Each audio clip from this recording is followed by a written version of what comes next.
are going to be cooking some more breakfast today in this series of 5 videos where I'm kind of trying to place some emphasis on the fiber of meals and vitamin D content and keeping the sugars low. Don't really have to worry with this breakfast today about sugars at all. And then of course we want plenty of potassium in our food. So I've taken a Rachel Ray recipe where she just makes a scramble and with just some regular pork sausage, breakfast sausage of your choice, and eggs and lots of cheese. And I thought I can do something with this, but I can make this a little bit healthier for you, maybe a lot healthier for you, and bring in some stuff that it didn't have already. So the vitamin D is there with the eggs, and but we're lacking in some vegetables. Vegetables help add that fiber and potassium, and we're gonna put it in a wrap, a whole wheat wrap, to actually bring a whole lot of extra fiber into it. So I'm gonna start by washing my hands. I'm a little off to the side here. You don't have to see that part too well. Metal sink, and what you wanna do is sort of like count about 20 seconds worth with that when you're washing hands. Try to get up on the wrists a little bit. I tell my kids to sing their ABCs or sing happy birthday, and that helps them get their hands washed long enough. And we want to get that thoroughly rinsed. Okay. So then I use paper towels when drying, especially in the kitchen. Make sure that the last remaining bits of any kind of bacteria or contamination comes off the hands in that clean paper towel that I get to throw away. So using towels that have already been used by others can be, you know, kind of a way to spread germs, and we don't really want to do that. So let's talk a little bit about chopping these vegetables up before we start. And I know that my glasses are going to give me grief today. So I have some fun methods of chopping up a bell pepper and your onion, and I got a nice sharp knife here. So to begin with, we just want to have some chopped vegetables for this. So when you cut the top off, you've got this right here, and then you're going to turn that upside down. The stem usually just pretty much falls off by itself. So I'm in my church kitchen. They've let me use this. They have a nice work area for me. So we're going to get that top that you just chopped off, and I'm blocking my hand, starting to try to make sure that the knuckles are more forward and not the fingertips. Closer I get to it, yes, the harder it gets. I have my mother's hands, small hands and fingers. Kind of difficult sometimes for me when things are smaller to have enough fingers to really hold things in place a little better. So that's just the top of it, and we've diced that up. Recipe calls for us to have some diced bell peppers, which was not in our original recipe, kind of giving it a southwest feel. Okay, so next part of the trick, and I pre-rinsed these under water, washed them off really good, dried them off, is where each little lump happens, we make a cut with the knife. This is a neat trick I learned in a class. That person knows who he is, who taught me how to do this. So I get the remaining green off, and you take a lot of the white and the seeds with you without having to worry yourself with a lot of cleaning of that. I did manage to lose a few seeds onto my cutting board, so I have a limited amount of space to try to show myself preparing everything. And this stove behind me, it's a little tricky. I wanted you to be able to see things head on when I'm chopping these vegetables today. So once again, slicing first, real thin julienne type strips, trying to keep your fingertips out of the way. And when I'm slicing a bell pepper, I leave the skin down, touching the cutting board basically. That skin can be kind of tough. The knife cuts through it a lot easier when the flesh of the pepper is facing up. You also don't dull your knives as easily this way. And we're gonna get the rest of that all diced up. And the store had rather large bell peppers. I probably would have, given the choice, chosen something a little bit more of a medium size. But what I want to do is get, there's a little bit of that white pulp left. So, in the meantime, my pan behind me is warming up to medium-high heat. And I am not going to be looking at you much while I'm slicing this up because I would prefer not to lose a finger.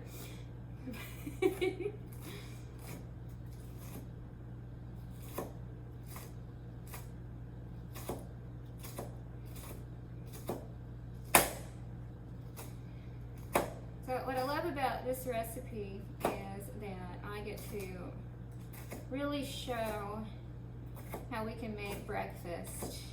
It really is good as a brunch too. It provides enough calories and nutrients to really act as a Sunday brunch.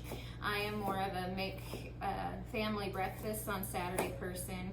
Too busy getting up and getting ready and going to church to get to do much else. And a lot of mornings, that's what it's like even when trying to get the kids to school, is just throw a bowl of cereal at them and send them on their way. And the thing is you know, we lose out on a few things.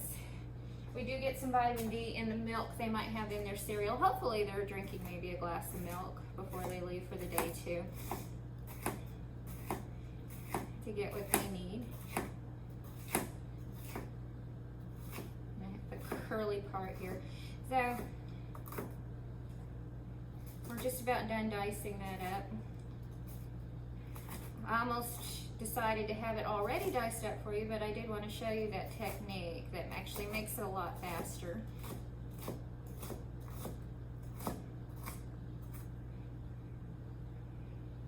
And be sure to be checking your knife for longer slivers that might have stuck to it. So I've got this plate right here. And so when I'm trying to scoop this up, I'm using that dull end of the knife to help pick that up, not the sharp end, so that I don't get cut.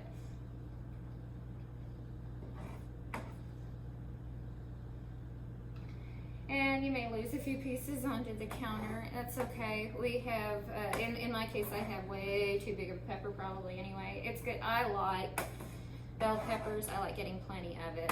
So that's, you know, gonna be just fine for me.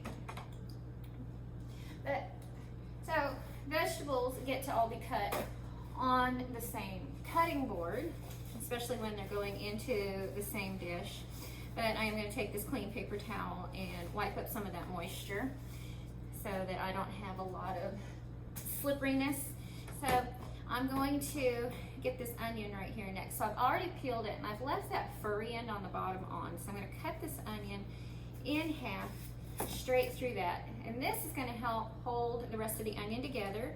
I'm going to make one little slice right in the middle here. And then I'm going to make 3 or 4 long ways slices.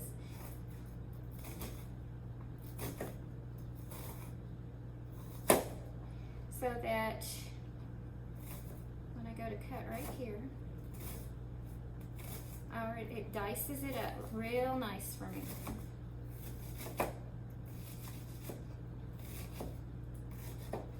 And then that end piece just gets thrown away.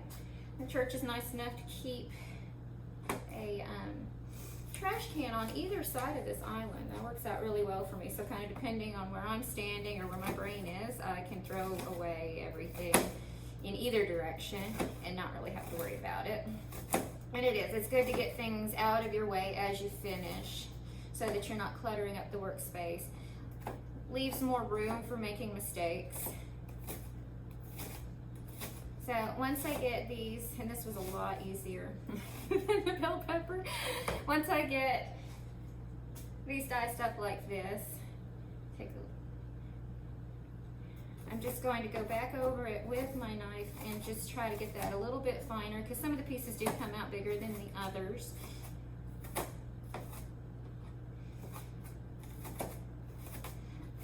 family's happy at home though. They know that I'm bringing home food afterward. All right, so this can all go right here on this same plate. And once again, using that flat end or dull side of your knife to scoop that up with. If you have if you have a scraper, a metal scraper that will help you pick things up, that's a good thing to use too. That would have been nice for me to have with me today. I do have one of those at home and they're helpful. So we're looking at trying to do a lower cost breakfast meal for you that will feed the family really well and provide them you know, a meal that is not too high in saturated fat. That's not really my biggest focus with this series, but I know that if we're looking at trying to hone in on things like how much vitamin D we're getting, how much potassium, we're also going to be concerning ourselves with calories, fat, overall fat, especially the saturated fat, which contributes to you know, our cholesterol levels. And yeah, even the cholesterol. Keep in mind that eggs are a higher cholesterol food. There was very little I could do to bring the cholesterol down other than the original recipe, the Rachel Ray recipe, using pork sausage. I actually used turkey, so got the fat down, sodium a little more down, but not a lot. And turkey sausage actually isn't really that much lower in cholesterol than pork sausage or any other meats. So right here I've got mushrooms that I bought already sliced. That does not mean that your mushrooms are free of debris and dirt. So I'm going to give them a nice rinse in a colander, strainer, whatever you have, to make sure that I'm washing the rest of any possible dirt that it has. So yeah, sliced doesn't mean already clean. Okay. And I'm going to allow that to, I don't want to leave it in the sink, but I'm going to put a paper towel down to soak up any water that's coming from it. So I'm going to sit it over here for a moment. And my hands have onion juice on them. Another quick wash. Okay. Oh, I don't have a ton of time left to do this. So I've already cracked my eggs, and since in this recipe the eggs kind of are the first thing to go into the bowl, I went ahead and cracked them into the main bowl and checked for eggshells. Another thing we don't want is to get shells in our food, and I'm going to start giving it a little bit of a whisk to begin with.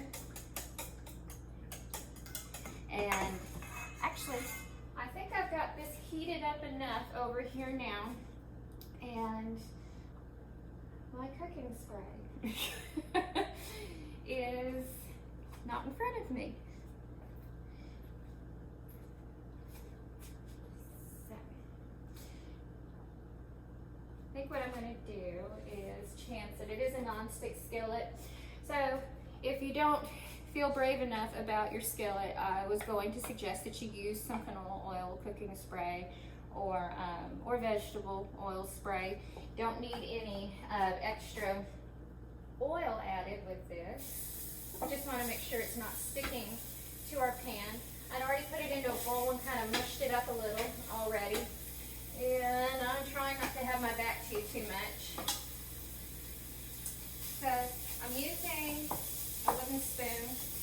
So I jumped ahead of myself, scrambling up the eggs in the bowl. It happens while I'm letting this cook. So you want this on medium-high heat, and I'm going to lower my heat a little bit because I think I'm a little high. And I have used a half a pound of ground turkey sausage. The original recipe called for the entire pound. It made it really high in fat, really high in calories, really high in cholesterol. And it seemed like a lot of meat per serving. This makes 4 per serving. I mean, 4 per recipe, 4 servings per recipe. And I feel like that 4 ounces of sausage per person person is really a lot. So I cut it down to where it's only about 2 ounces of sausage per person. So what we're going to do is kind of start with those eggs, get them a little bit scrambled to begin with. And her recipe calls for using some milk or even like half and half. I'm going to use 2 tablespoons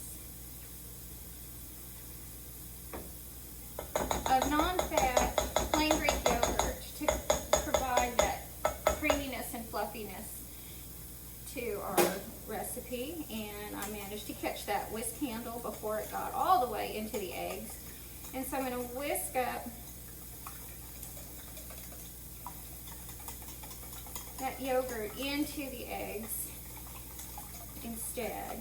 Helps to add a little more protein, a little more potassium even. And it's even good to like allow it to sit out for just a few minutes so that it's not quite as cold and you have fewer, it creates fewer lumps. Okay, and next in her recipe, and I decided to include that too. Let's see if I can do this without losing the whole handle. No, I'm going to. I'll try to hold on to it like this, is to have a few drops of hot sauce, and I have some Louisiana hot sauce here.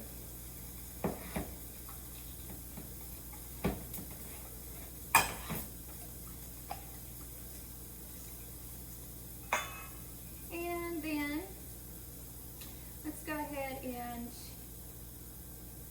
I knew the salt and pepper was supposed to come up next. Yeah, there it is.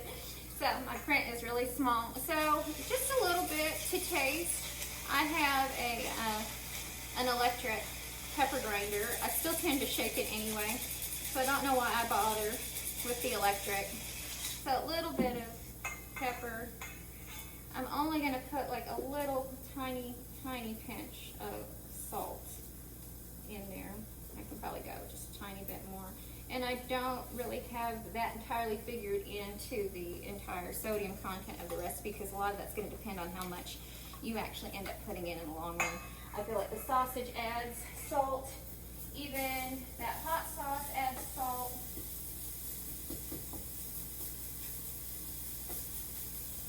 And so I'm going to put the sausage on this plate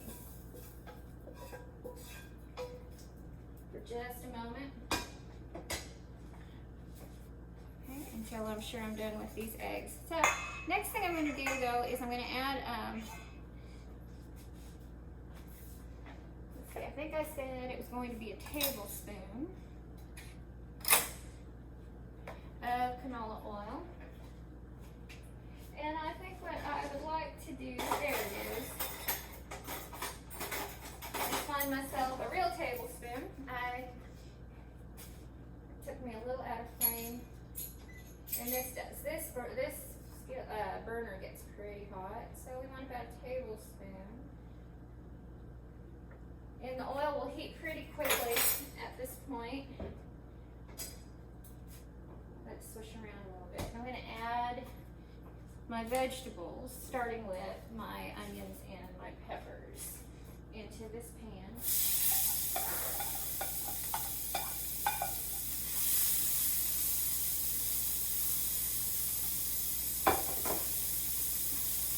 I want to allow that a couple minutes.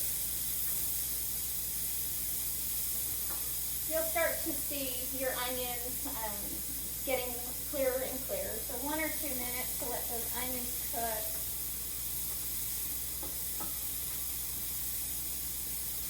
And to get those bell peppers started cooking through. And come back to this. Still, somehow that handle has not fallen all the way in. It just looks like it did. And what I want to do is just go ahead and take care of putting my whisk over here.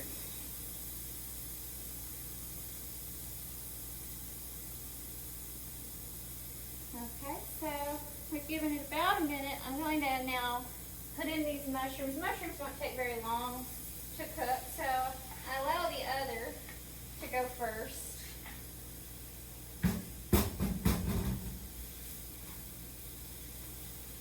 So mushrooms do add some vitamin D to your food.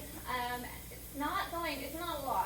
in this recipe, it actually only contributes about 1 international unit per serving.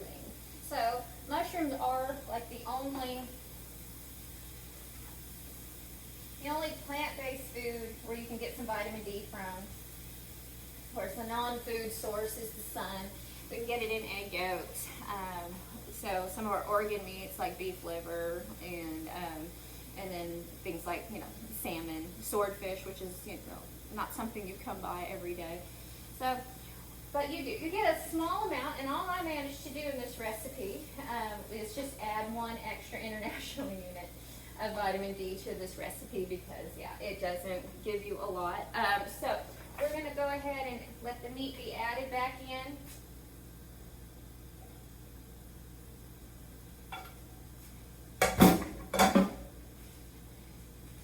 Mix that around just a little bit.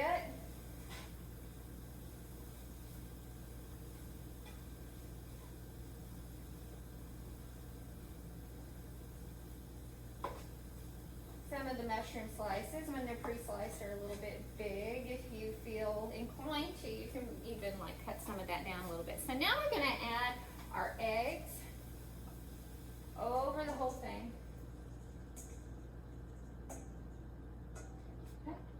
Put it in the sink right there. And what I want it to do is mix in really well with those vegetables. So I'm not scrambling it. I'm just trying to make sure that this is distributed. You want to allow your eggs to have a moment to cook a little on the bottom, start to get a little more solid with that. So in the meantime, I need a fresh knife, and I also need to wipe what's left over there. And even better is to just wash it completely and get all that off. So give me a moment and I will have that clean. My sink is getting pretty full here. Okay, rinsing that really good. I'm not trying to get extra onion flavor mixed in with my tomatoes. So we need to give our scrambled eggs a stir, and it just gently folds over.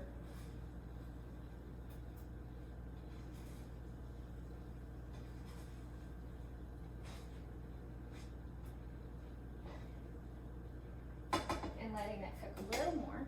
So what I want to do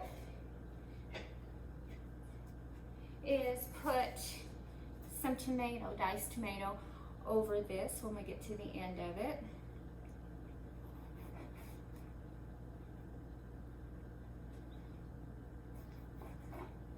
Get a little bit of stem off.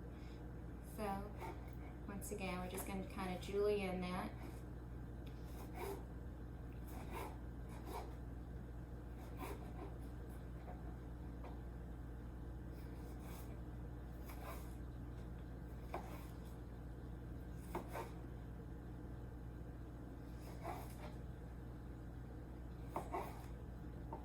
Still got a little of that stems hanging on right there. So start by strips, julienne, and then we cut that into diced pieces. Need to stop for a moment, give this another stir.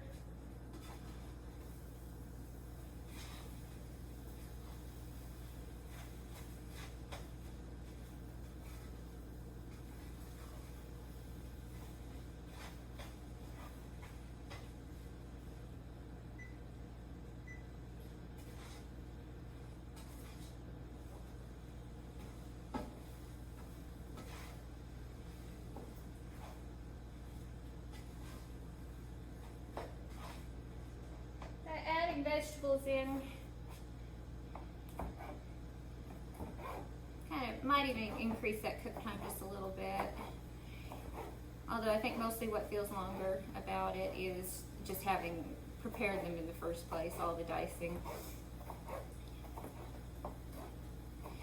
So in the meantime, we can kind of talk about how our overall calories for this one is going to be 431 calories. And so cholesterol is still pretty high. Not super happy about the amount of cholesterol we've got going on in it, but there was little I could do when it's calling for there to be about 2 eggs per serving. I did cut down the sausage a bit.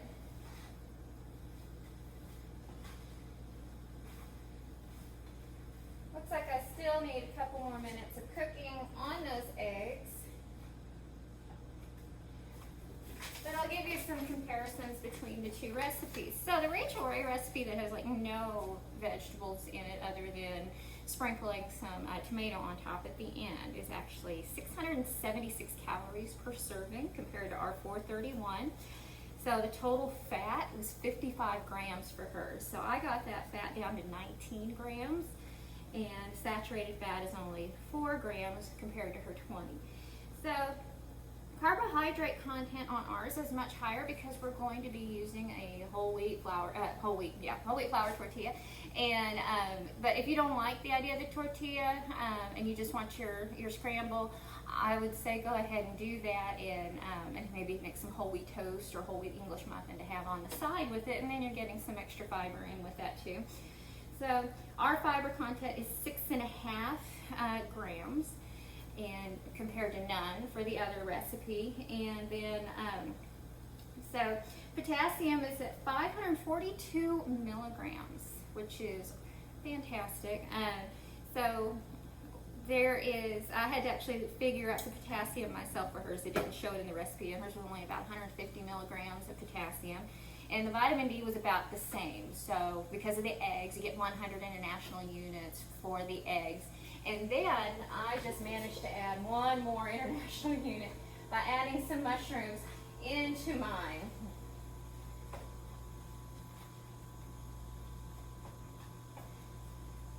So we can go ahead and turn that heat off for a second.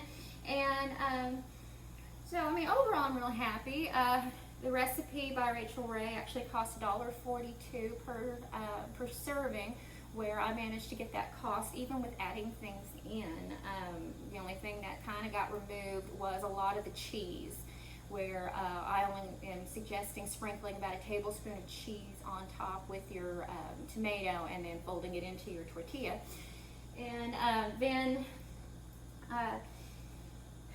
where she's got like 6 ounces of cheese in the whole thing. So, but yeah, I mainly added things in. Just used half as much sausage as she did, and I chose turkey sausage instead of pork sausage.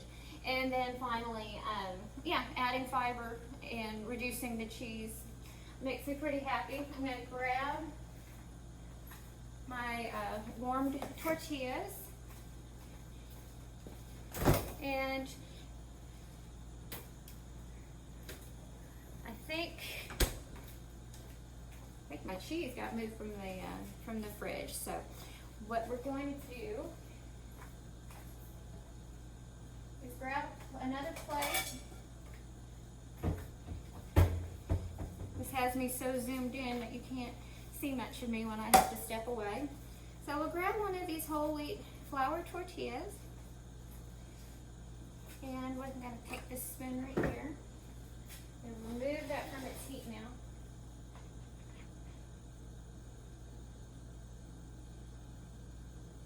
And scooping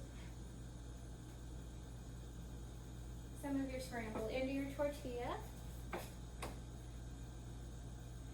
And you can put some tomatoes on that.